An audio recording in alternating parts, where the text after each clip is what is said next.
하나님 말씀은 신약성경 요한복음 3장 1절부터 17절까지입니다.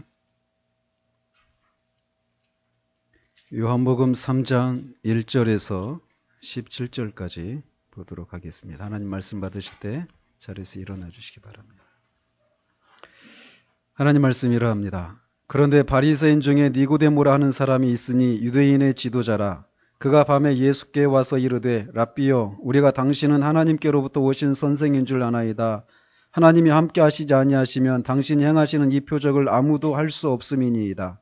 예수께서 대답하여 이르시되 진실로 진실로 내게 이르노니 사람이 거듭나지 아니하면 하나님의 나라를 볼 수 없느니라. 니고데모가 이르되 사람이 늙으면 어떻게 날 수 있사옵나이까? 두 번째 모태에 들어갔다가 날 수 있사옵나이까? 예수께서 대답하시되 진실로 진실로 내게 이르노니 사람이 물과 성령으로 나지 아니하면 하나님의 나라에 들어갈 수 없느니라. 육으로 난 것은 육이요 영으로 난 것은 영이니 내가 네게 거듭나야 하겠다는 말을 놀랍게 여기지 말라. 바람이 임의로 불매 네가 그 소리는 들어도 어디서 와서 어디로 가는지 알지 못하나니 성령으로 난 사람도 다 그러하니라. 니고데모가 대답하여 이르되 어찌 그러한 일이 있을 수 있나이까? 예수께서 그에게 대답하여 이르시되 너는 이스라엘의 선생으로서 이러한 것들을 알지 못하느냐? 진실로 진실로 내게 이르노니 우리는 아는 것을 말하고 본 것을 증언하노라. 그러나 너희가 우리의 증언을 받지 아니하는도다. 내가 땅의 일을 말하여도 너희가 믿지 아니하거든 하물며 하늘의 일을 말하면 어떻게 믿겠느냐? 하늘에서 내려온 자 곧 인자 위에는 하늘에 올라간 자가 없느니라. 모세가 광야에서 뱀을 든 것 같이 인자도 들려야 하리니 이는 그를 믿는 자마다 영생을 얻게 하려 하심이니라. 하나님이 세상을 이처럼 사랑하사 독생자를 주셨으니 이는 그를 믿는 자마다 멸망하지 않고 영생을 얻게 하려 하심이라. 하나님이 그 아들을 세상에 보내신 것은 세상을 심판하려 하심이 아니요 그로 말미암아 세상이 구원을 받게 하려 하심이라. 아멘.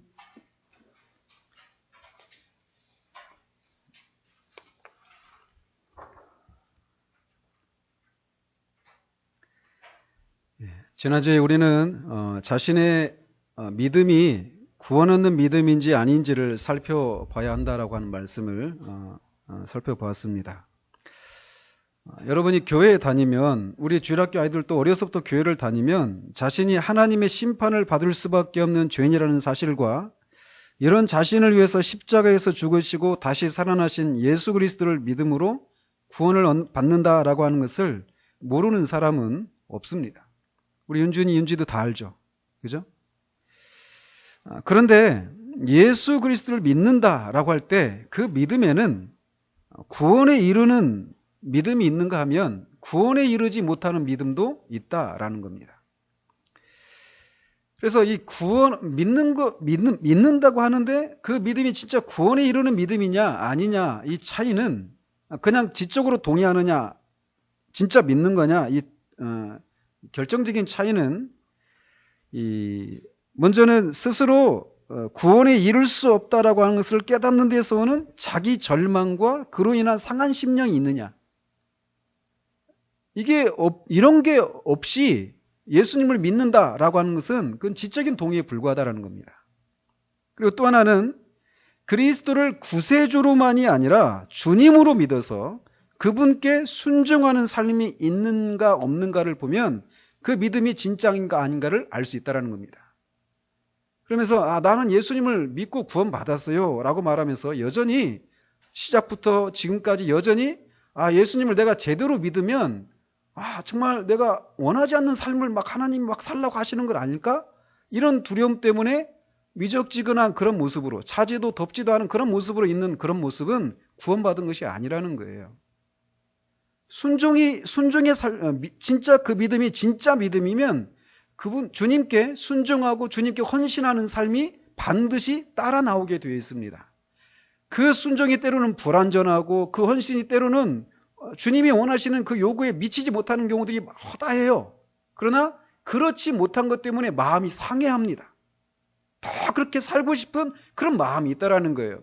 그런데 예수님을 제대로 믿으면 내가 콧교회 가지고 내가 막 제사도 바치고 내가 선교지에 가서 순교를 당하지는 않을까?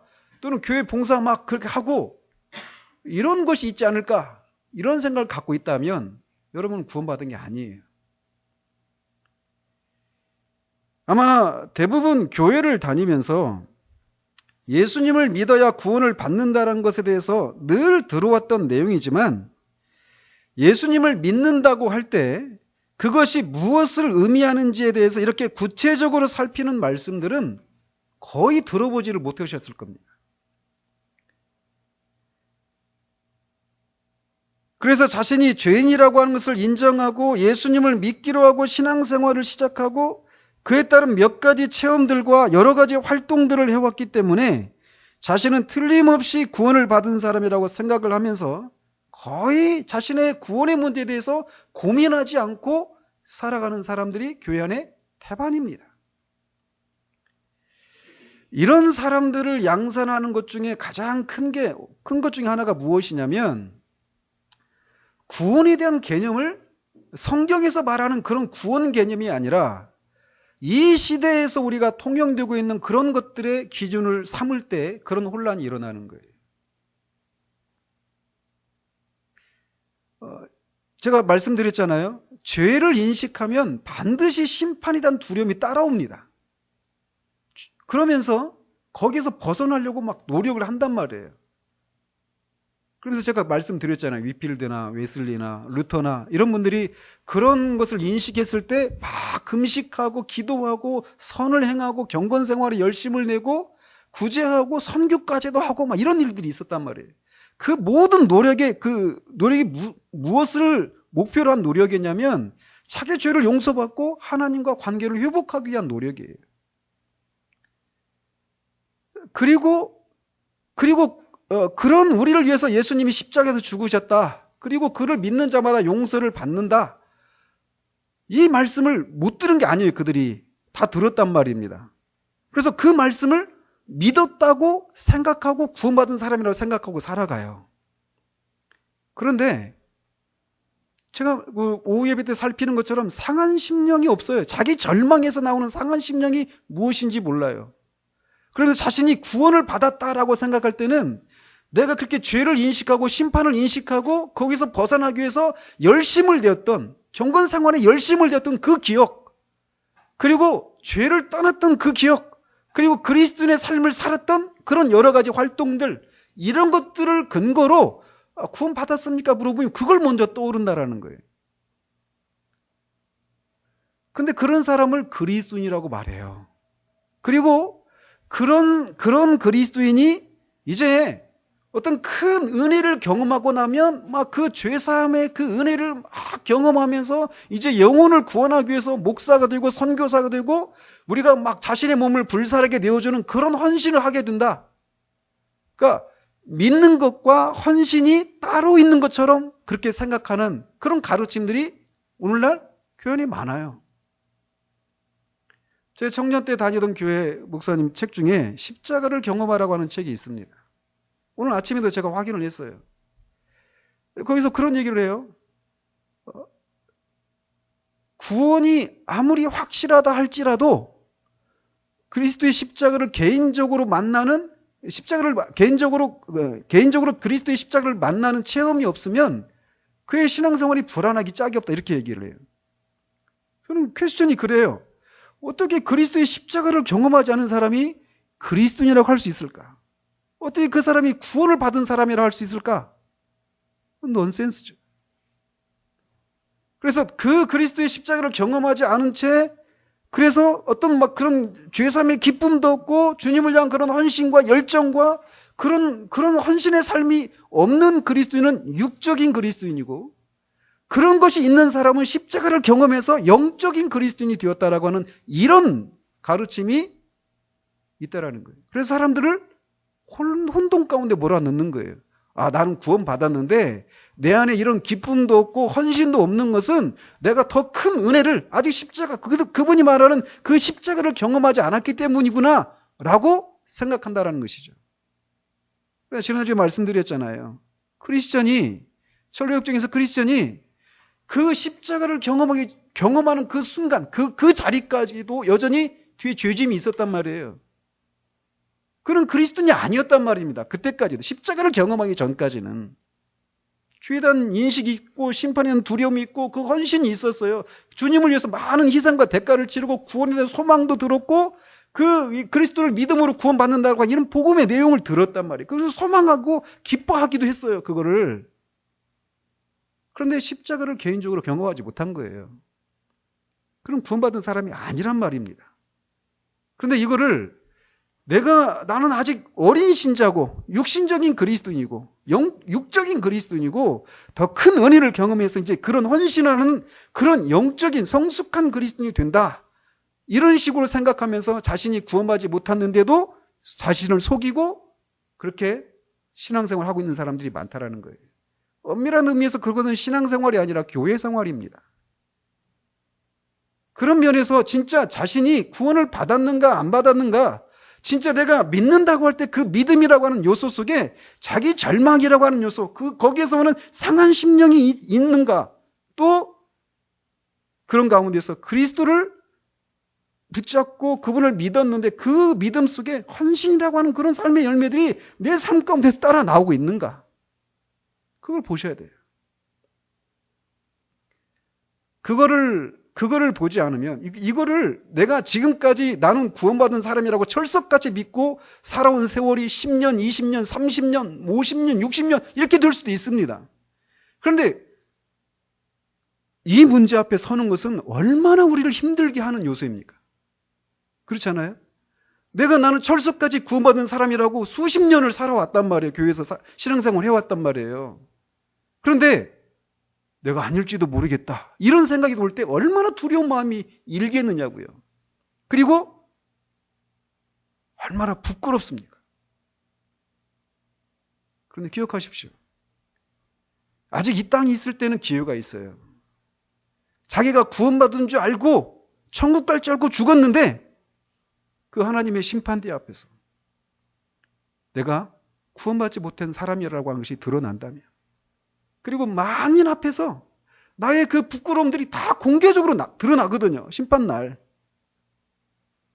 그 수치를 그리스도의 의의 안으로, 그리스도의 의의 옷으로 가려지지 못한 사람은, 그거를 그때서야 확인하는 사람은 가장 불행한 사람입니다.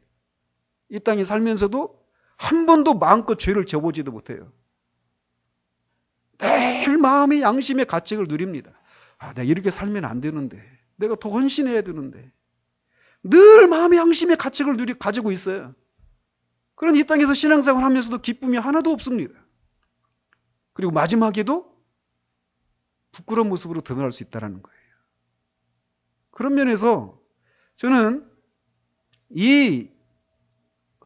이런 얘기들, 그리고 이런 얘기들 아마 여러분의 신앙 여정 가운데서 언제 또다시 내가 이런 문제에 직면할 수 있을지 아무도 장담 못합니다.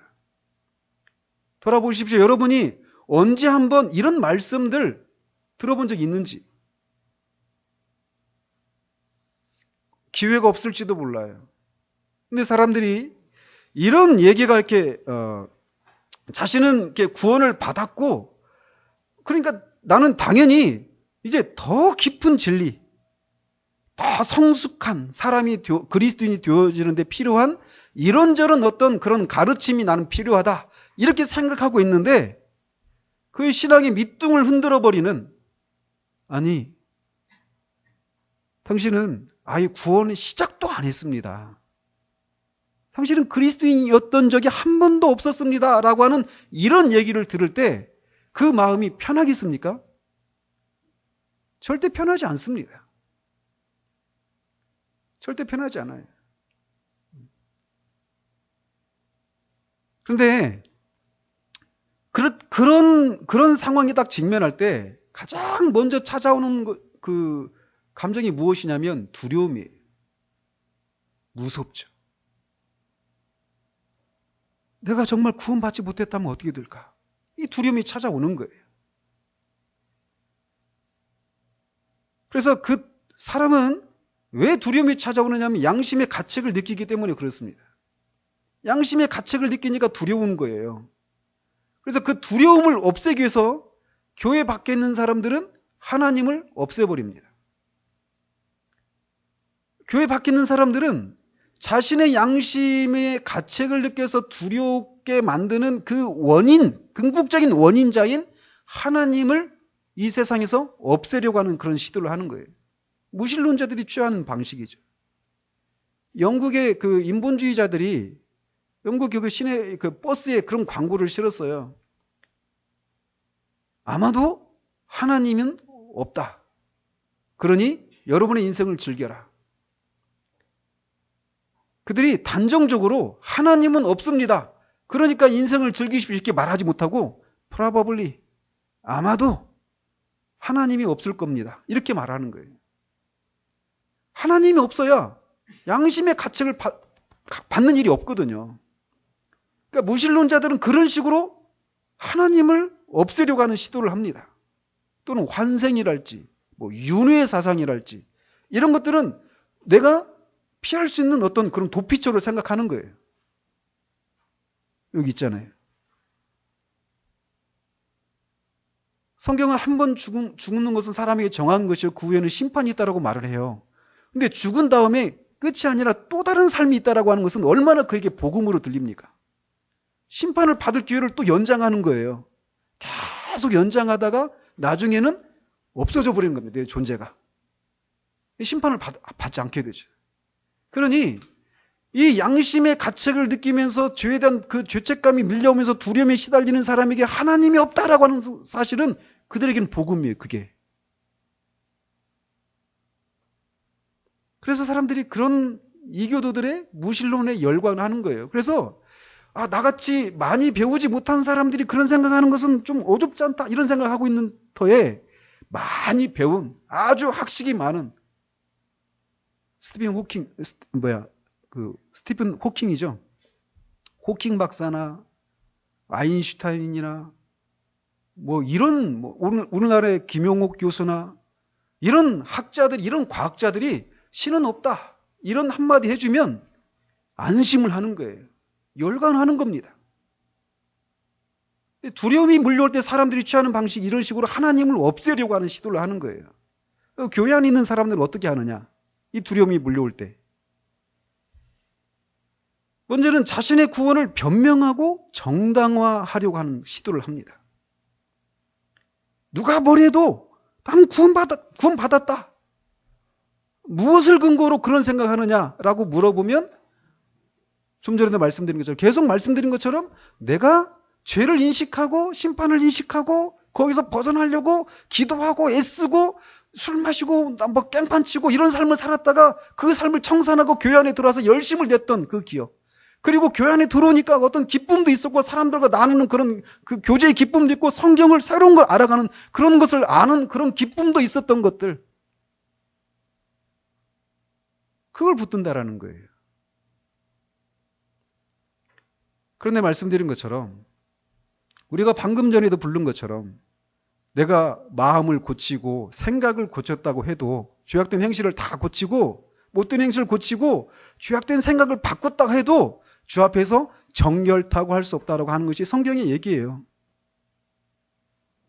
그러니까 자기 절망이 없는 거 여전히 내가 무엇인가 했다라는 것입니다. 그리고 좀 더 나가면 교리를 좀 아는 사람들은 예수님이 나를 위해서 십자가에서 완전히 그 모든 죄의 구원에 필요한 모든 것들을 이뤄 놓으셨다. 그거를 붙들어야 된다는 것이죠. 근데 묻고 싶습니다. 여러분의 양심이 이런 말씀이 또는 사탄이 여러분을 송사하고 참소해서 네가 정말 구원받은 거 맞아? 네가 이렇게밖에 살지 못하는데 어떻게 네가 구원받은 사람이라고 할 수 있어? 라고 하는 그런 얘기가 여러분 양심에 들려올 때 여러분이 나는 아니지만 나를 위해서 예수님이 십자가에서 다 해놓으셨어. 그 사실을 믿어. 라고 하는데 그 예수 그리스도를 붙드는 과정 속에 상한 심령이 있습니까? 상한 심령이 있냐라는 거예요. 그렇기 때문에 이런 얘기를 이렇게 구원 얻는 믿음에는 어떤 요소들이 있는가 이런 얘기를 듣는 것은 구원받은 사람들에게는 이게 그냥 철진한 그냥 구태의연한 그냥 구닥다리 같은 그런 설교로 들리지 않아요. 오히려 이런 설교를 들으면 내가 저렇게 소망이 없는 상태 가운데서 구원받았구나. 내 안에서 일어난 일들이 바로 그런 것 때문에 그랬구나. 이것을 해명받으면서 마음에 위로를 얻고 기쁨을 얻는다니까요. 그렇지 않아요? 그래서 구원받은 사람은 이 설교를 들으면서 여전히 은혜를 누리는 거예요. 구원의 감격이 새롭게 되는 거예요. 근데 이런 게 없다. 여러분이 지금 구원받지 못했거나 아니면 심각한 상황 가운데 있는 겁니다. 구원의 기쁨이 없다? 죄 사함의 그런 기쁨이 없다? 감사가 없다? 그런 거 없습니다. 그런 거 없어요. 그래서 그런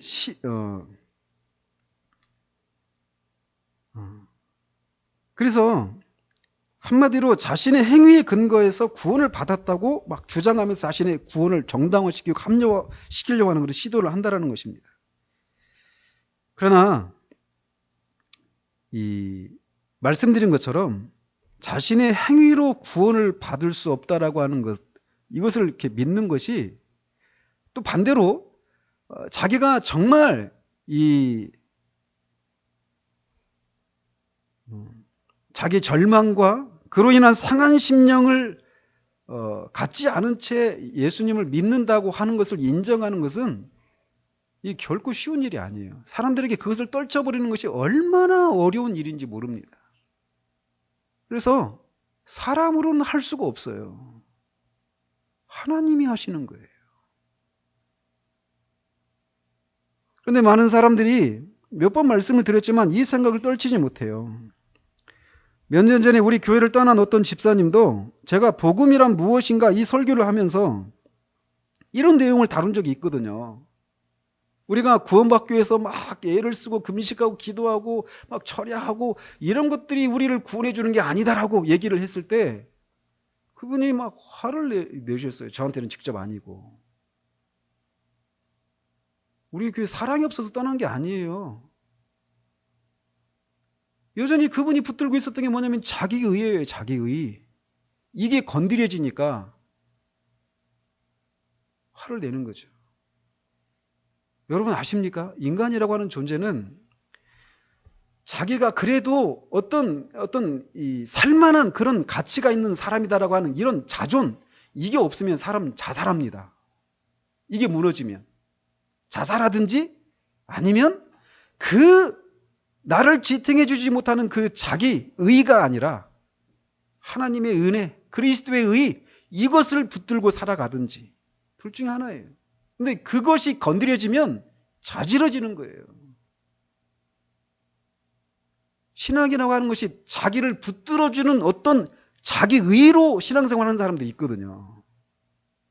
세상적으로 아무것도 자랑할 만한 것이 없는데 내가 오직 자랑할 수 있는 건 신앙밖에 없어요. 근데 그 신앙이라고 하는 것이 자기 의에 기반한 신앙이란 말이에요. 근데 그게 건드려지면 자기 완전히 아무것도 아니라고 얘기를 하는 거니까 튀쳐나가는 거죠.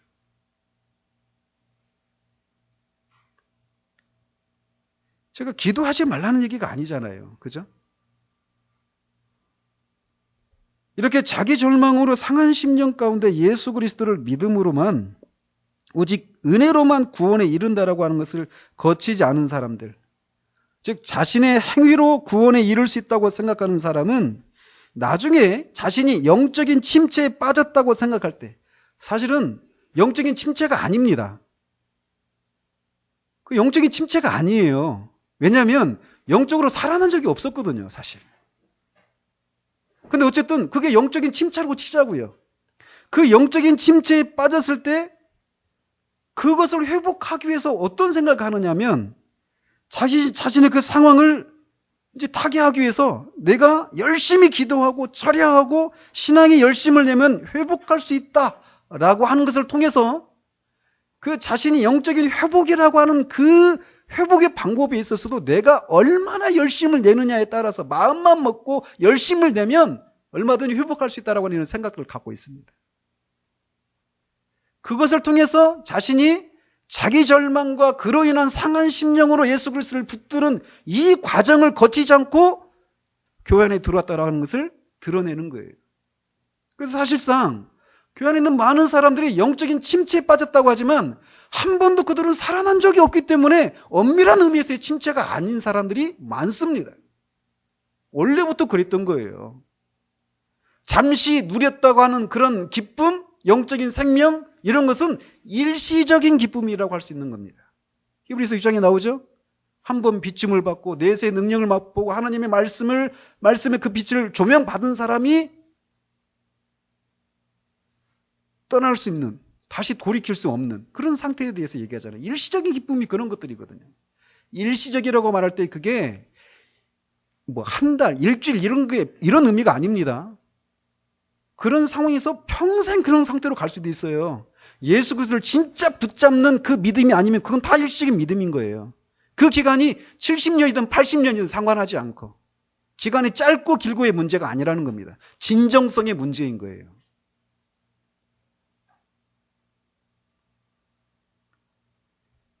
한번 보십시오. 여러분이 그렇게 마음이 굳어져 있고 내가 이렇게 살아서는 안 되는데 하면서 다시 회개하고 하나님을 위해서 열심을 회복하고 영적으로 이렇게 회복해야 되겠다. 이렇게 마음을 먹고 한번 기도해 보십시오. 기도가 나오는지. 마음으로는 이 답답함을 떨치고 눈물 콧물 흘리면서 하나님 앞에 회개의 눈물 쏟고 하나님의 은혜를 다시 회복하고 하나님을 위해서 열심을 내고 싶은데 그게 되냐고요? 안 된다니까요.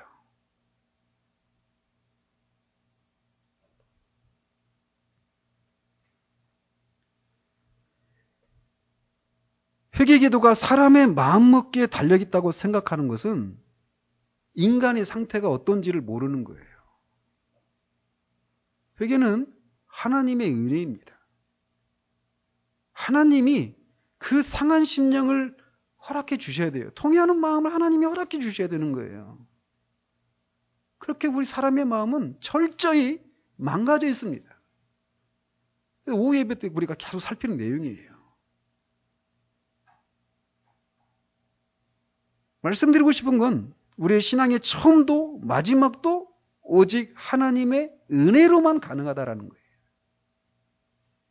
그러다 자신의 구원의 근거를 자신이 구원받았다고 생각했던 그 시절에 했던 이런저런 종교 행위와 체험들을 붙들고 있는 사람들은 언제나 내가 지금은 이렇게 지내고 있지만 얼마든지 마음을 새롭게 하고 열심을 내면 얼마든지 하나님과의 관계를 회복하고 생생한 신앙생활을 할 수 있다고 생각한다는 거예요.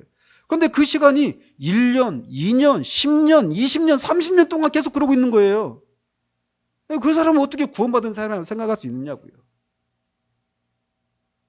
늘 침체 가운데 있다라고 하죠. 진짜 생명 있는 사람은 침체에 빠집니다. 그 다윗도 빠지는 것처럼 침체라고 하는 것이 있어요. 그런데 거기에서 내가 침체에 빠졌다라고 하면서 인식하는 순간 그 안에서 상한 심령이 나오는 거예요. 그러면서 하나님 앞에 막 울부짖고 하는 과정 가운데 하나님 은혜로 다시 회복돼요. 그런데 이런 것이 없이 끊임없이 나 지금도 침체야. 10년 전에도 침체했는데 지금도 침체예요. 그럼 신앙생활이 구원받은 적이 없는 거예요. 그거는. 끊임없이 그 신앙 지식은 늘어가니까 그리스도인으로서 교회 안에서 어떻게 행동해야 되는지 그런 교리적인 지식과 그런 행동 어떤 윤리 강령들 이런 것들은 점점 터득해 가면서 좀 더 세련되어져 가겠죠. 근데 그 심령에 여전히 돌덩이 같아요. 한 번도 자신의 죄를 위해서 눈물을 흘린 적도 없고 하나님의 영광을 온전히 받지 못한 현실 때문에 상해하고 애통해하고 주님을 닮지 못하는 것 때문에 애통해하는 그런 눈물과 울부짖음과 그런 것이 없어요. 늘 똑같습니다. 죽은 사람도 똑같습니다. 결코 죽은 사람은 높낮이가 없어요.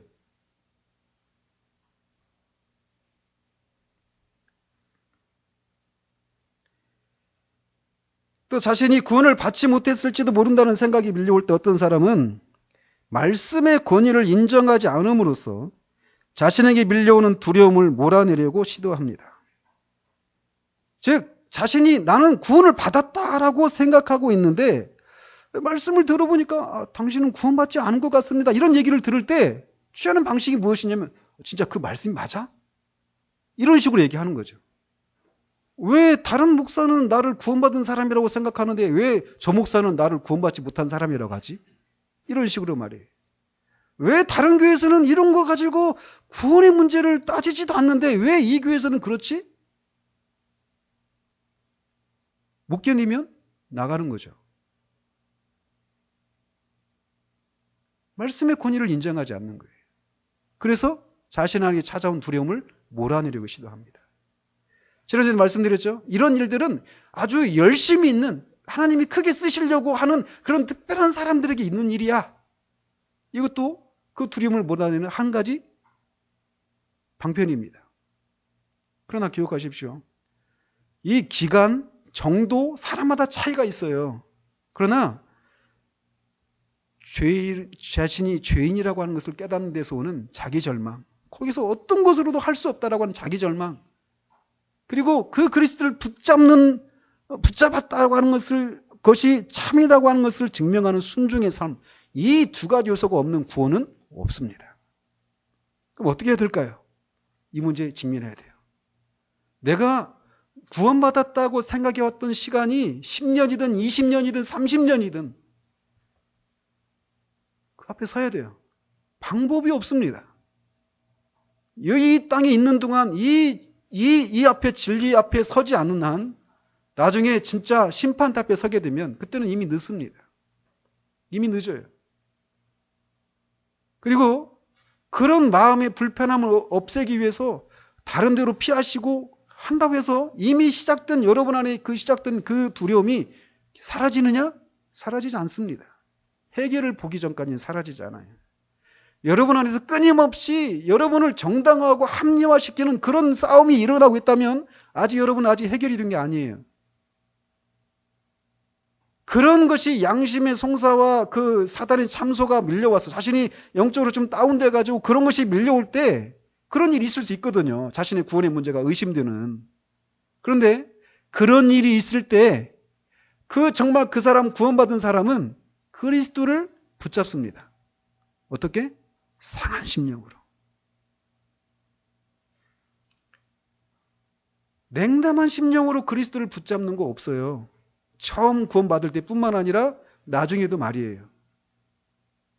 그렇기 때문에 그리스도인은 처음도 그렇고 나중도 그렇고 항상 상한 심령을 소유한 사람입니다. 그게 정상적인 그리스도인의 모습이에요.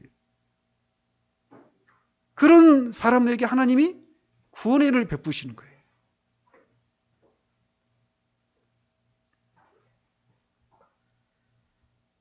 그래서 저는 오늘 소위문답을 중단하고 이 문제에 대해서 계속 더 살펴보고자 합니다. 왜냐하면 여러분들 중에 그런 고민이 시작된 분들이 있어 보이기 때문에 그래요. 답을 얻어야죠. 우리가 그걸 소리문답 다 끝내는 것이 무슨 대수입니까, 그게? 그 신앙 고백에서 다 끝내는 게 무슨 대수예요? 진짜 내가 구원받고 거기서 말하는 진리가 내 것이 되어지는 이런 것이 없다면 그게 다 무슨 소용이 있어요. 그래서 잠시 이미 우리가 살펴봤던 내용입니다. 거듭남. 그러나 지금 오늘 살펴보려고 하는 내용은 자기 절망과 순종이라고 하는 이런 측면에서 진짜 구원 얻는 믿음에는 이 두 가지 요소가 있다라고 하는 것을 이 니고데모를 대하시는 주님과의 그 대화 속에서 이거를 살펴보고자 한다라는 겁니다. 니고데모야말로 자신은 하나님 나라에 당연히 들어갈 사람으로 알았지만 주님으로부터 너는 구원의 시작조차 하지 못한 사람이다. 하나님 나라에 들어가는 건 고사하고 보는 것조차도 가능하지 않은 그런 사람이다라고 하는 말을 들었던 그런 사람. 그리고 그는 늙었습니다. 나이가 많은 사람이었어요. 근데 그가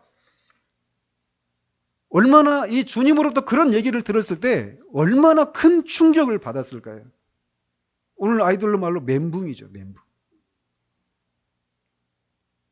그러나 이 니고데모가 우리가 전에 살펴봤던 것처럼 요한복음 7장이나 19장에서 그가 그 구원받은 사람이다라고 하는 것을 그의 행동을 통해서 이렇게 드러내는 것을 봅니다.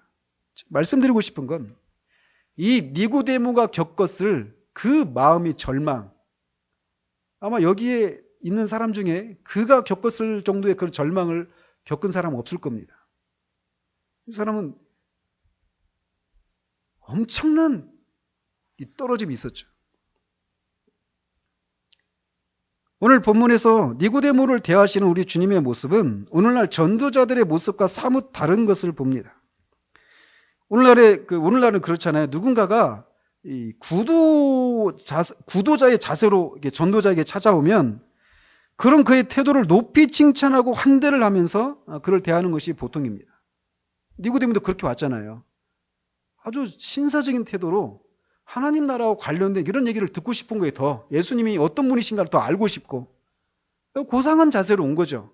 근데 그런 니고데모를 향해서 주님이 그런 그의 구도자적인 자세를 칭찬하고 격려하기는커녕 니고데모의 마음속에 있는 불신앙과 자기 의의를 보시고 그를 불신자로 취급하시는 거예요. 너는 구원의 시작도 못했다. 너는 네가 성경 교사라고 하는데 성경에서 그렇게 말하고 있는 그 내용을 모르느냐. 완전히 그를 무참하게 깔아뭉개버리죠. 아무것도 아닌 존재라고 말씀하시는 거예요. 이런 면에서 예수님의 전도 방식은 오늘날 교회 성장학자나 전도학자들이 하면 아주 이 학점을 매기면 F 학점입니다. 나중에도 보겠지만 예수님이 전도하시는 방식은 오늘날에 제발 예수님 믿어주십시오. 이런 호소하고 매달리는 이런 모습이 없습니다. 언제나 명령하십니다. 회개해라. 이 장 말미에 주님은 사람들에게 그의 몸을 의탁하지 않았다고 말하고 있어요. 왜?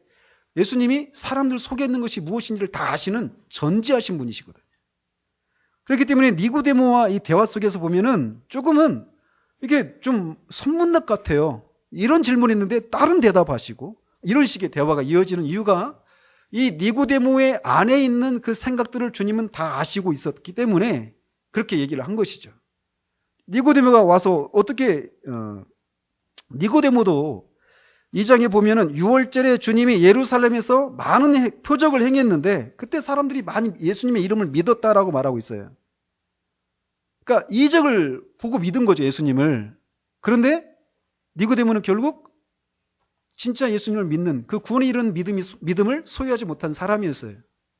그때 말씀드렸죠? 이적적인 신앙은 구원에 이르는 믿음일 수도 있고 아닐 수도 있다라고 말씀드렸잖아요. 니고데모는 아닌 경우에 해당되는 거예요. 여기 같은 경우에. 자, 니고데모는 바리새인이었습니다. 그리고 유대인의 지도자였어요. 즉, 그 당시 유대 사회를 지배하고 있었던 그 기관이 무엇이냐면 산헤드린 공의회라고 하는 기관이 있었습니다. 사법과 종교 재판을 하는. 근데 거기 회원이었어요. 근데 그런 그가 낮이 아니라 밤에 찾아왔어요.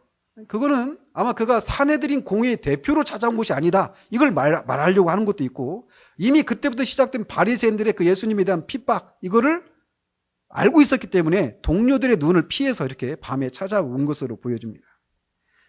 그는 오자마자 주님에 대한 신앙을 고백하는 것으로 대화를 시작합니다. 랍비여, 우리가 당신을 하나님께로부터 오신 선생인 줄 아나이다. 하나님이 함께 하시지 아니하시면 당신이 행하시는 이 표적을 아무도 알 수 없음이니이다. 니고데모는 그런 주님이 행하시는 그런 표적들을 보고 아, 이분이 범상치 않은 분이구나. 이분이 하늘로부터 온 분이구나. 이걸 알았어요. 그래서 아마 그는 이 당시는 이미 말라기 이후로 430년 정도 그 선지자가 끊어진 시대거든요. 그러니까 그 선지자 또 하나님이 보내신 선지자인가? 이런 생각을 가지고 왔을 거예요. 그리고 그 당시에 메시아 사상이 팽배했었거든요. 유대 사회에. 그래서 이분이 혹시 그 우리가 기다리는 메시아가 아닐까? 이런 생각을 갖고는 왔어요. 그렇지만 그 자신 앞에 있는 그 예수가 육신을 입으신 하나님이라는 사실들은 몰랐죠. 그러나 이렇게 멋진 신앙 고백으로 당신은 정말 하늘로부터 온 선생이 맞습니다. 랍비여 하면서 이렇게 왔던 니고데모의 속에 있는 생각을 주님이 아시고 진실로 진실로 내게 이르노니 사람이 거듭나지 아니하면 하나님 나라를 볼 수 없느니라. 이렇게 말씀하십니다. 하나님 나라를 볼 수 없다는 건 더 쉽게 말하면 구원받을 수 없다라는 거예요. 근데 하나님 나라에 들어갈 수 없다 이렇게 말씀하시지 않고 볼 수 없다. 그러니까 아예 구원의 시작도 되지 않았다라는 거예요. 그러면서 주님이 지금 니고데모 안에 있는 생각이 저는 지난번에도 말씀드렸지만 다시는 아브라함의 후손이고 율법을 지키는 열심을 내고 있는 율법을 지키고 있는 그런 사람이기 때문에 하나님 나라에 당연히 들어가는 사람으로 알고 있었던 것이죠. 근데 예수님이 어떤 분이실까? 이거를 알고 싶었고 하나님 나라에 대해서 더 알고 싶어서 왔던 니고데모에게 사람이 거듭나지 아니하고는 하나님 나라를 볼 수조차 없다. 이런 얘기를 통해서 뒤에서는 이제 너 단도직입적으로 네가 거듭나야 된다 이런 말씀하시잖아요. 너는 당연히 구원받은 사람이라고 생각하지만 너는 구원의 시작조차 하지 않았다. 이런 말씀입니다. 그러니까 율법과 그 율법의 행위를 통해서 구원을 받을 수 있다라고 하는 이런 생각을 가지고 있었던 바리새인에게 이 얘기는 날벼락과 같은 말씀이었어요.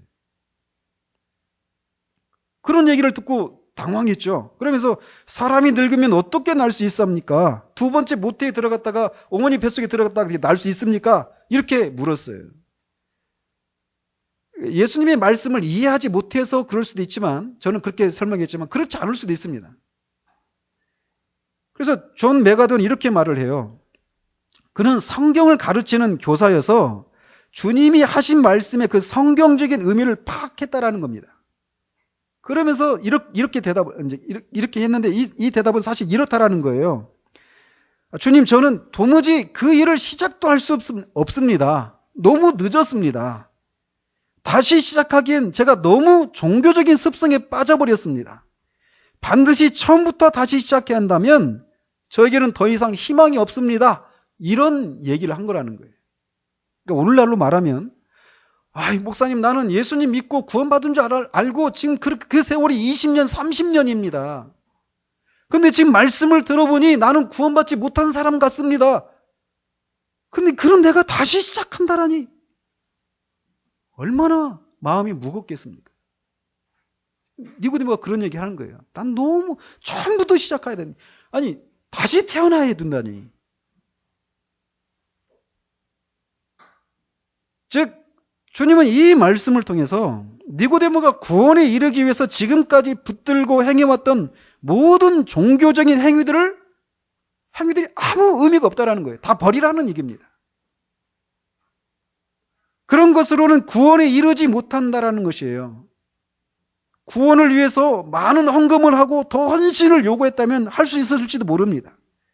그런데 니고데모의 마음이 근본적으로 부패했기 때문에 그런 상태에서 행하는 모든 종교적인 행위라고 하는 것이 그를 결코 구원에 이르지 못한다라고 말씀하시는 거예요. 그래서 그런 것들을 다 버려야 된다라고 말씀하시는 거예요. 오늘날 우리들의 말로 이렇게 환원한다면 나는 예수님 믿고 많은 교리들을 알고 그런 그 어떤 죄에 대한 그 죄를 각성하고 심판에 대한 두려움 이런 것 때문에 막 그런 많은 일들을 했고 그런 체험들이 있었어요. 근데 그런 것들이 당신을 구원하기에는 아무런 가치가 없는 것입니다. 그런 거 다 버려야 됩니다. 이런 얘기를 듣고 있는 것과 똑같은 거예요. 그러면서 주님은 진실로 진실로 네게 이르노니 사람이 물과 성령으로 나지 아니하면 하나님 나라에 들어갈 수 없다라고 말씀하셔요. 물과 성령으로 난다라고 하는 것은 결국 에스겔 36장 25절 27절에 있는 말씀 새 언약을 상기시키는 거예요. 니고데모도 그걸 알았죠. 물과 성령이라 할 때 물은 정결케 하는 그런 의미입니다. 그러니까 그 마음이 부패 있다라는 거예요. 썩어 있다라는 거예요. 하나님을 위해서 살 수 있는 만물보다 심히 부패한 것이 사람의 마음이다라고 하는 그 말씀처럼 그 마음을 썩어 문드러진 그 마음을 마음이 정결케 되어야 된다라는 거예요. 그리고 새 마음을 받고 그런 마음이 아니야. 옛 마음이 아니라 새 마음을 받고 성령이 그 안에 거하셔서 부드러운 마음이 되어서 하나님의 계명을 지킬 수 있는 그렇게 되지 않으면 하나님 나라에 들어갈 수 없다. 이렇게 얘기하는 거예요. 이 말은 결국 니고데모야, 너는 영적으로 정결케 되고 영적으로 다시 태어날 필요가 있다. 이렇게 말씀하신 거예요. 기독교는 있잖아요. 뭔가 잘못되고 고장난 것들을 수선해서 이렇게 제대로 된 사람이 되어지는 거 이게 아닙니다. 기독교는 수선의 종교가 아니에요. 완전히 죽여버렸다가 다시 살리는 종교입니다. 보십시오. 이 말은 니고데모를 깊은 절망으로 이끄는 말이 분명합니다. 우리 주일학교 친구들, 내가 이 세상에 태어나면 이런 엄마 아빠 밑에서 태어나야지 이렇게 해서 태어난 친구 있어요? 없죠? 우리의 육신의 출생을 우리가 마음대로 주장할 수 없어요. 그런 것처럼 영적으로 다시 태어나는 것도 우리가 마음대로 할 수가 없는 거예요. 죽은 사람이 어떻게 태어납니까? 영적으로 죽은 사람이 어떻게 태어나요? 그러니까 다시 태어나야 된다는 얘기는 너는 영적으로 다 죽어 있다. 죽은 네가, 그리고 더 죽었을 뿐만 아니라 네 마음이라고 하는 것은 막 썩어 문드러져 있다. 고약한 냄새를 풍기는. 그런데 그런 네가 아무리 향수를 뿌리고 뭐 화장을 하고 그런 채로 열심을 내어도 계속 네가 걷는 걸음마다 썩은 물이 막 그 흔적이 나온다. 그런 것으로 네가 어떻게 네 죄 문제를 해결하고 하나님을 섬기고 하나님을 기쁘시게 해드리고 하나님 나라에 들어갈 수 있느냐? 그럴 수 없다. 너는 전적으로 다시 태어나야 된다. 이 얘기를 하는 거예요. 그러니 자기 절망이라고 하는 요소가 없이 예수님 믿는다? 이게 넌센스예요. 있을 수가 없는 겁니다. 그래서 주님이 내가 너에게 거듭나야 하겠다 하는 말을 놀랍게 여기지 말라 이렇게 말씀하시니까 니고데모가 어찌 그런 일이 있을 수 있습니까? 이렇게 물어요. 주님이 10절에서 너는 이스라엘 선생으로서, 이 선생 앞에 원어로는 그 선생 이렇게 되어 있습니다. 근데 너는 이스라엘의 그 선생으로서, 즉 이스라엘 사람 누구나 니고데모 하면 그 선생님 이렇게 알 수 있을 정도로 그렇게 유명한 사람이에요. 근데 그런 성경의 선생인 네가 어떻게 이런 것을 알지 못하느냐라고 책망을 하시는 겁니다. 그리고 이어지는 주님의 말씀에 그는 더 이상 대답을 하지 못해요. 10절에서 니고데모가 하는 말이 9절에서 끝나는데 지금 그 10절 이하에서 하시는 말씀도 지금 니고데모에게 하고 계신 말씀이에요. 우리 이게 동그라미가 16절 앞에 동그라미 이렇게 표시되어 있죠. 그래서 이 앞에 있는 얘기는 니고데모가 한 얘기고 뒤에 있는 얘기는 뭐 다른 데서 한 얘기인 줄 아는데 그게 아닙니다. 그 자리에서 니고데모에게 한 얘기예요. 21절까지가 다 그렇습니다. 자, 그런데 어쨌든 니고데모는 이스라엘에서 모든 사람들이 알 만큼 유명한 성경 교사였지만 이미 구약 성경에서 말하고 있는 행위가 아니라 거듭남과 믿음에 의해서 은혜로 구원에 이른다라고 하는 진리를 모르고 있는 것에 대해서 주님이 책망을 하시는 거예요. 우리는 흔히 예수님이 오시기 전에 구약에 있는 성도들은 율법을 지킴으로 구원받고 신약의 그 성도들은 예수님 믿음으로 구원받는다 이렇게 생각하는데 그렇지 않습니다. 구약이나 신약이나 구원의 방식은 똑같아요. 자신이 죄인임을 깨닫고 겸비하게 하나님께 죄에서 돌이켜서 하나님께로 믿음으로 나오는 자들을 하나님이 용서해 주신다라고 하는 것을 믿고 믿음으로 나오는 자들에게 베푸시는 하나님의 은혜로 구원받는 거예요. 신약이나 구약이나 똑같습니다. 그래서 구약도 믿음으로 구원받는 거예요. 아브라함이 하나님의 말씀을 믿음에 이를 그에게 의로 여기셨다. 의인은 오직 믿음으로 살리라. 일하지 아니하고도 그 죄를 용서해 주신 하나님 사람들의 복이요. 이런 많은 말씀들이 결국 또 이사야서에서 그 메시아가 오시는데 죄를 해결하시기 위해서 오신다라고 하는 이런 메시지들, 이런 것들이 다 구약이나 신약이나 똑같은 방식에 의해서 구원에 이른다라고 하는 것을 말해주고 있다라는 것입니다. 그렇기 때문에 니고데모는 성경 교사로서 그 진리들을 마땅히 알았어야 되었어요. 즉 그는 하나님의 율법이 말하고 있는 가장 기본적인 교훈, 즉 니고데모 자신을 포함해서 모든 사람들이 구원을 필요로 하는 죄인이라는 사실을 알아야 했지만 몰랐다라는 겁니다. 그는 이스라엘의 유명한 율법 교사로서 다른 사람들에게 율법을 가르칠 수 있는 선생이라고 자부했지만 자신이 전문가로 자처했던 바로 그 성경이 모든 사람이 죄인이기 때문에 영적으로 다시 태어나야만 한다라고 하는 것을 몰랐다라는 거예요. 그렇기 때문에 니고데모가 어찌 그런 일이 있을 수 있습니까? 라고 하면서 난 자신은 그걸 모르겠다, 이해하지 못하겠다 이렇게 말을 하는 겁니다. 그러나 그가 난 모릅니다. 다 이해하지 못하겠습니다. 이렇게 말하는 것은 불신앙의 문제라고 하는 것을 주님은 진단하셔요. 그래서 11절, 12절에서 이렇게 불신앙이 이 근본적인 문제임을 말씀해 주십니다. 진실로 진실로 네게 이르노니 우리는 아는 것을 말하고 본 것을 증언하노라. 그러나 너희가 우리의 증언을 받지 아니하는도다. 내가 땅의 일을 말하여도 너희가 믿지 아니하거든 하물며 하늘의 일을 말하면 어떻게 믿겠느냐. 그래서 받지 않는다, 믿지 않는다 똑같은 말입니다. 즉 나는 그걸 잘 이해하지 못하겠습니다 라고 하는 니고데모에게 주님은 이해의 문제가 아니라 믿음의 문제임을 말하고 있는 거예요. 니고데모, 고린도전서 2장 14절에서 사도 바울이 육에 속한 사람은 하나님의 성령의 일들을 받지 아니하나니 이는 그것들이 그에게는 어리석게 보이며 믿지 못하는 거예요. 어리석은 것으로 보이는 거예요. 그러니까 받지 않는 것 그리고 믿지 않는 것은 믿지 않는 것 때문에 그가 이 영적인 진리를 이해할 수 없다라는 것입니다.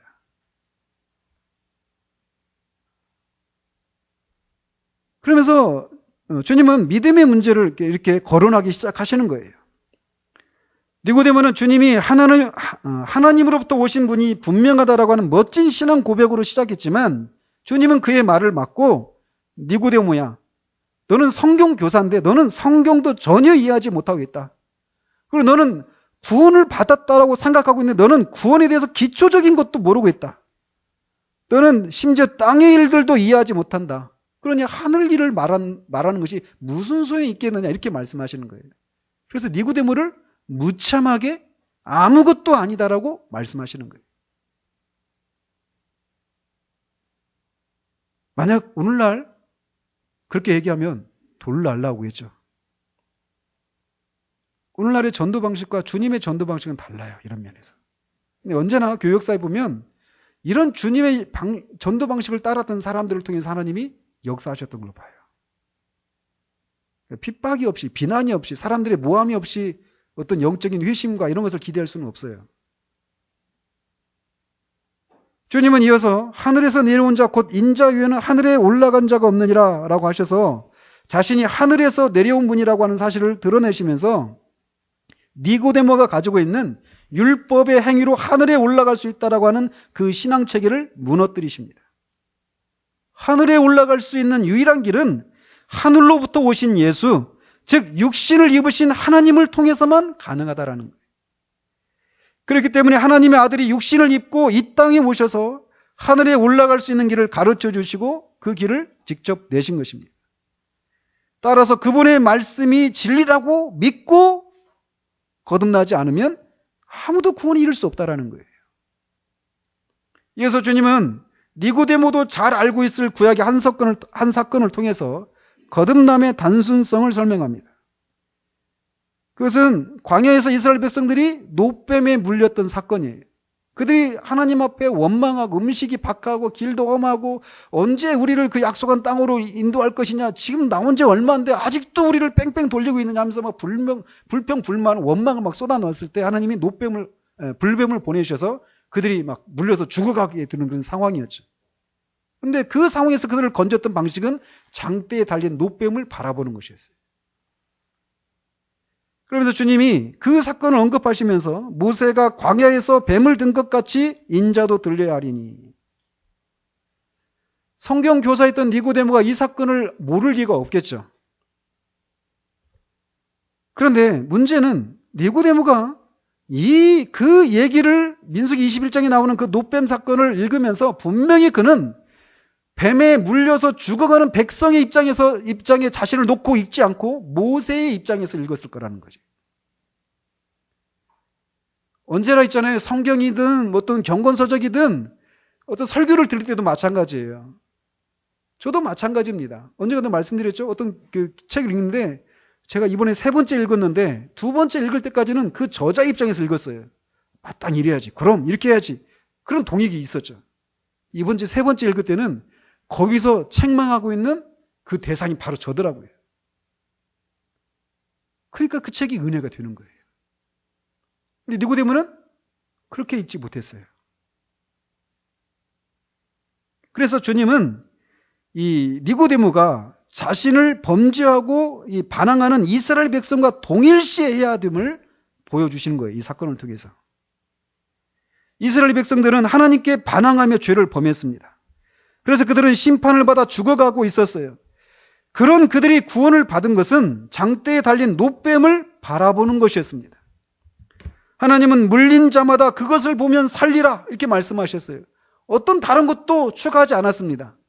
그 바라보기 위해서 바라볼 수 있도록 내 눈을 열어주십시오 기도하고 바라봤을 때 정말 내가 살게 해주십시오 이렇게 기도하라고 하지 않았어요. 정결의식을 행하고 그 앞에 나오라고도 하지 않았습니다. 그냥 하나님이 그렇게 말씀하신 것을 믿고 바라보기만 하면 사는 거였어요. 마찬가지입니다. 지금도 죄인이 구원을 받는 것은 다른 게 없습니다. 오직 그리스도를 바라보는 거예요. 그분만이 나를 살려줄 수 있다라고 하는 그 생각으로 그분을 바라보기만 하면 구원을 받는 거예요. 근데 문제는 이 말이 구원을 위해서는 자기 절망이나 순종과 같은 것을 요구하지 않고 단지 복음의 사실을 믿기만 하면 된다라고 하는 것을 말하고 있는 것은 아니라는 것이 문제입니다. 지금 이스라엘 백성들은 매우 절망적인 상황 가운데 있었어요. 뱀에 물려서 죽어가고 있었거든요. 근데 그들이 절망 가운데 있었어요. 그러면서 왜 그랬냐면 그들이 죄를 범하고 심판을 받아서 죽어가고 있는 거였습니다. 그래서 그들은 모세에게 찾아가서 우리가 여호와와 당신을 향하여 원망함으로 범죄하였다라고 고백을 했어요. 즉 자신이 이렇게 죽어가고 있는 이 원인은 내가 죄를 범했기 때문이라고 고백을 했다는 것이죠. 그리고 장대에 달린 노뱀을 바라보기 위해서 장대가 한 400~500m는 돼야 몇 킬로 밖에서 볼 수 있겠죠. 그죠? 그런 장대는 아니었을 거란 말이에요. 그럼 멀리 있는 사람들도 아픈 몸을 끌고 갔어야 돼요. 그거 보기 위해서는. 그걸 보면 산다더라. 이런 얘기를 듣는 곳으로 사는 게 아니라 바라봐야 된다니까요. 그러면 아픈 몸을 끌고서라도 가야 돼요.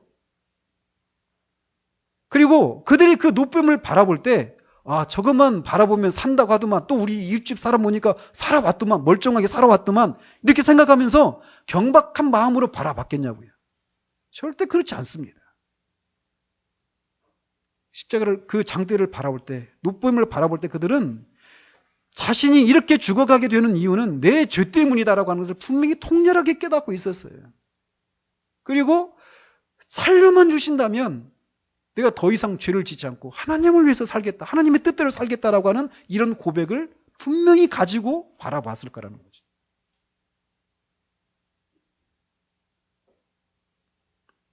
그들은 절망 가운데서 자신의 죄를 회개하며 하나님께로 향했던 것입니다. 주님은 지금 이 사건을 통해서 지금 니고데모에게 그것을 요구하고 있는 거예요. 니고데모야, 너는 모세의 입장에 되어서 하나님 나라의 그 너의 행위를 가지고 지키는 것을 통해서 구원받을 수 있다라고 생각하는데 그렇지 않다. 그 노뱀 사건에 나오는 그 백성들이 바로 너다. 그러니까 너도 그 백성들과 같은 처지라는 거예요. 그래서 자신이 죄인이라고 하는 것을 인정하고 그 죄를 인정하고 그 노뱀을 바라봐야 된다는 거예요. 그런 것처럼 노뱀의 그 장대에 달린 노뱀처럼 인자도 그렇게 장대인 십자가에 달리게 될 것인데 그런 마음으로 바라볼 때 살려지는 일이 있게 된다는 거예요. 그러니까 그리스도를 바라본다고 할 때는 자기 절망, 죄에 대한 자기가 죄인이고 정말 내 어떤 자기 의로는 구원에 이룰 수 없다라고 하는 철저한 자기 고백. 자기 절망이 있어요. 상한 심령이 있어요. 자기 의를 부인한다라고 하는 것은 자기 자신이 아무것도 아니라고 하는 것을 인정하는 거예요. 그러니까 사람들이 어려워하는 거예요. 또 노뱀 여호와는 이 구원을 위해서는 예수님이 죽으셔야 된다라고 하는 것을 말해주고 있는 것입니다. 즉 예수님이 장대인 십자가에 달려야 했다라는 거예요. 예수님이 죽어야만 구원을 받을 수 있는 것은 피 흘림 없으면 죄사함이 없기 때문에 그렇습니다. 죄의 삭은 사망이기 때문에 누구든지 죄의 대가를 지불하기 위해서는 죽어야만 했어요. 그런데 하나님께서 죄인인 우리들을 대신해서 그의 아들을 십자가에서 죽게 하신 것입니다. 그는 우리를 대신해 죽기 위해서 장대에 달리신 것이에요. 그러면서 주님이 하나님이 세상을 사랑하사 독생자를 주셨으니 이는 그를 믿는 자마다 멸망하지 않고 영생을 얻게 하려 하심이라 라고 말씀을 하시는 거예요. 즉 장대에 달리신 예수님을 믿으면 멸망하지 않고 영생을 얻는다라는 것입니다. 예수님을 믿는다라고 하는 것은 그분이 육신을 입으신 하나님이시라고 하는 것을 믿는 것을 포함합니다. 그래서 예수님이 그 얘기를 하시는 거예요. 니고데모에게. 인자는 하늘로부터 내려왔다라고. 지금 네 앞에 있는 나는 사람이지만 하나님이다라고 말씀하시는 거예요. 니고데모에게. 그 사실을 믿어야 돼요. 뿐만 아니라 그분의 말씀대로 그분을 믿으면 죄를 용서받고 영생을 선물로 받는다라고 하는 말씀도 믿어야 됩니다. 그 내용도 분명히 있어야 돼요. 그런데 예수님을 믿는다라고 하는 것에는 그것 이상의 의미가 있다라는 거예요. 36절에 보시면 주님이 이렇게 말씀하십니다. 아들을 믿는 자에게는 영생이 있고 아들에게 순종하지 아니하는 자는 영생을 보지 못하고 도리어 하나님의 진노가 그 이외에 머물러 있느니라. 즉 예수님을 믿는다라고 할 때는 그 아들에게 순종하는 것도 동반된다라고 말씀하시는 거예요. 그러니까 아들에게 순종하는 것이 없이 아들을 믿는다라는 것이 성립이 안 된다라는 것입니다. 그러니까 여기서 이 복음 중에 복음인 요한복음 3장 16절을 가지고 사람들이 예수님을 믿기만 하면, 장대를 바라보기만 하면 그냥 구원을 받는다고, 이 얘기가 그냥 믿기만 하면, 아무런 순종의 행위가 뒤따라오지 않는 그런 것이 없이도 믿기만 하면, 그 복음의 내용을 믿기만 하면 구원받는다고 하는 것을 말해주는 것이 아니라는 것이에요.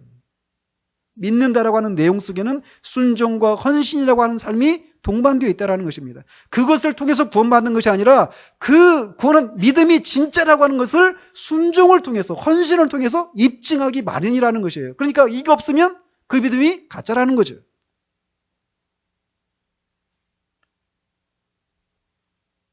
그러므로 지난주에 말씀드린 대로 자신이 예수님을 믿는다고 할 때 그 믿음이 구원에 이르는 믿음인지 아니면 단순히 머리로만 인정하는 것에 불과한지는 자기 절망 가운데 자신의 죄를 인정하고 회개하는 그런 요소가 있는지와 예수님을 구세주로만 아니라 주님으로 알아서 그분께 순종하는 그런 삶이 있는지에 의해서 결정이 된다는 거예요. 사실을 확인할 수 있다는 것입니다. 여러분들은 구원 받았습니까? 여러분들의 믿음은 진짜입니까? 그래서 이런 스스로 구원에 받을 수 없다라고 하는, 거듭나야 한다, 이 말 듣는 순간 완전한 절망입니다. 다시 태어나야 된다는 거예요. 무드셀라처럼 수백 년을 살면서 죄를 해결해 보려고 애를 쓰고 주님을 위해서 아무리 살아도 하늘나라를 보는 것조차도 가능하지 않다라는 거예요. 다시 태어나는 일이 있지 않으면. 거듭나야 된다는 이 말 자체가 우리를 절망케 하는 거예요. 그럼 어떻게 할까요? 나는 구원 얻는 믿음이 없는데. 회개하십시오. 여러분이 스스로 지금까지 여러분이 붙들고 있었던 그 모든 자기의가 하나님 앞에 더러운 옷에 불과하다는 것을 인정하십시오. 마음이 여전히 갈등을 하고 있다면, 여전히 정당화시키고 변명하고 있고, 나 그래도 구원 받은 것 같은데, 근데 이런 요소가 없는데도 그러고 있다라면 여러분 솔직하게 인정하십시오. 니고데모는 엄청난 절망을 경험했습니다. 그러나 그는 그 후에 구원받은 자로 나타나요. 주님이 말씀하십니다. 장대에 달리신 그리스도를 바라보십시오. 그러나 그 바라봄에 자기 절망의 요소가 있어요. 자기 죄를 인정하고 나는 아무것도 아니고 정말 그 주님만이 나를 살려주실 수 있습니다. 라고 하는 이 깨달음, 이 인식, 이게 있다라는 거예요. 그리고 그걸 믿으면 내가 원하지 않는 삶을 살면 어떻게 되지? 이런 게 있다라면 계산을 하십시오.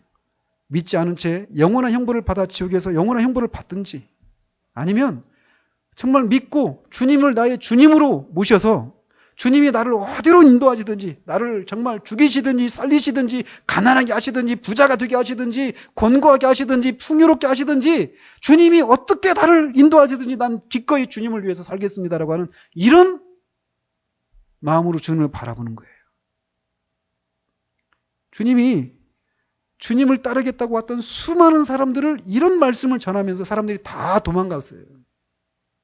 이 돈은 어렵도다. 여러분의 믿음을 확인하십시오. 그리스도 안에 거하시는 여러분들이 되기를 바랍니다. 기도하겠습니다. 하나님 아버지, 니고데모 율법의 행위를 통해서 구원에 이룰 수 있다라고 생각했던 사람, 성경의 전문가, 당연히 자신은 구원받은 사람이라고 생각했던 니고데모에게 주님은 너는 구원의 시작도 하지 않았고 성경의 기초도 모르고 있다라고 말함으로써 너의 그 모든 종교적인 행위를 가지고는 하나님 나라에 들어가는 것은 고사하고 고르는 것조차도 가능하지 않다라고 하는 이 말을 들었을 때 그는 얼마나 큰 절망을 느꼈을까요? 그러나 그 절망은 모든 죄인이 반드시 내가 그런 사람이라고 하는 것을 느껴야만 하는 절망인 것을 성경은 우리에게 말하고 있습니다. 왜냐하면 우리는 영적으로 죽어 있기 때문이고 전적으로 부패하고 무능력한 존재이기 때문에 그렇습니다. 우리의 의라고 하는 것은 다 더러운 옷과 같고 하나님께 역겨움을 드리는 것에 불과하기 때문에 그렇습니다. 우리가 아무리 눈물 콧물 쏟으며 주님께 긍휼을 베풀어 주시기를 위해서 기도한다 해도 그 죄 문제가 해결되지 않고는 하나님과 화해를 이룰 수 없다라고 하는 것이 성경의 얘기이기 때문에 그렇습니다. 하나님, 우리 중에 자신의 구원의 문제에 대해서 여전히 마음 가운데 갈등을 하고 구원받았는지 못 받았는지, 나는 구원을 받았다라고 생각하지만 그 구원받은 믿음 안에 있는 그 자기 절망과 순종이라고 하는 그런 요소가 없는 채 있는 나 자신을 보면서도 여전히 정당화와 합리화시키고 있는 사람들이 있다라면 주님, 그 모든 것들을 중단하게 하시고 정직하게 주님 앞에 설 수 있도록 주님 도와주시옵소서. 발가벗은 모습으로 주님 앞에 서서 주님이 정말 그런 우리를 위해서 그 아들을 대신 십자가에서 죽으시고 그 아들이 이루신 그 의를 우리에게 주신다라고 하는 그 진리를 붙잡음으로 말미암아 죄의 모든 수치들을 벗게 하시고 용서받게 하시고 정말 그리스도의 의를 힘입어서 영생의 선물을 얻는 그런 삶을 살아가는 일들이 일어날 수 있도록 주님 도와주시옵소서. 한 번도 구원에 이른 적이 없음에도 불구하고 자신의 그 영혼의 곤고함들을 영적인 침체라고 하는 그럴싸한 말들로 포장하고 자신을 위로하고 있는 그런 사람들에게 이제 그 부질없는 노력들을 다 멈추게 하시고 주님, 정말 나를 불쌍히 여기소서, 나를 정말 진리로 비추어 주셔서 주님의 선하심 안에 나를 이끌어 주셔서 정말 그리스도만이 나를 구원해 주실 수 있음을 믿는 자리로 그들을 이끌어 주시기를 원합니다. 이미 그런 은혜를 덧입은 주의 자녀들에게 하나님이 그런 은혜를 베푸시지 않았더라면 우리가 어떤 자리에 있게 될 사람들이었는지를 기억하게 하시고 정말 그 구원의 은혜가 우리 가운데서 샘솟듯이 늘 새롭게 되어지는 은혜가 있도록 주님 도와주시기를 원합니다. 예수 그리스도 이름으로 기도합니다. 아멘.